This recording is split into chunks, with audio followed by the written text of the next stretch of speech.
Welcome back to another quick guide. Today, we'll walk you through how to make Android read text aloud. Here's a step guide to make your Android phone read text aloud.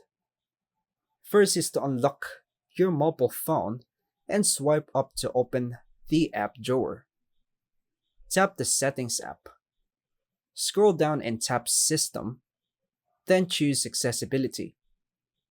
Under Accessibility, tap Select to Speak, sometimes found under Screen Readers. Toggle the Select to Speak switch to On. When prompted for permission, tap Allow, then got it to confirm. A floating accessibility button will appear on the screen, or you can access it through the control panel.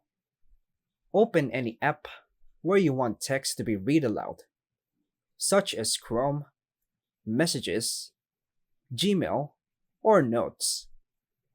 Tap the floating accessibility button or the text aloud option and the control panel. Tap the text or section of the screen you want your phone to read. Your Android will begin reading the text aloud. Use the on-screen controls to pause, resume, or stop the reading. To adjust the reading voice or speed, go to Settings, System, Accessibility, then Text to Speech Output. Choose your preferred voice, pitch, and speech rate. Then save your settings. And that's all for now, folks. Thanks for watching.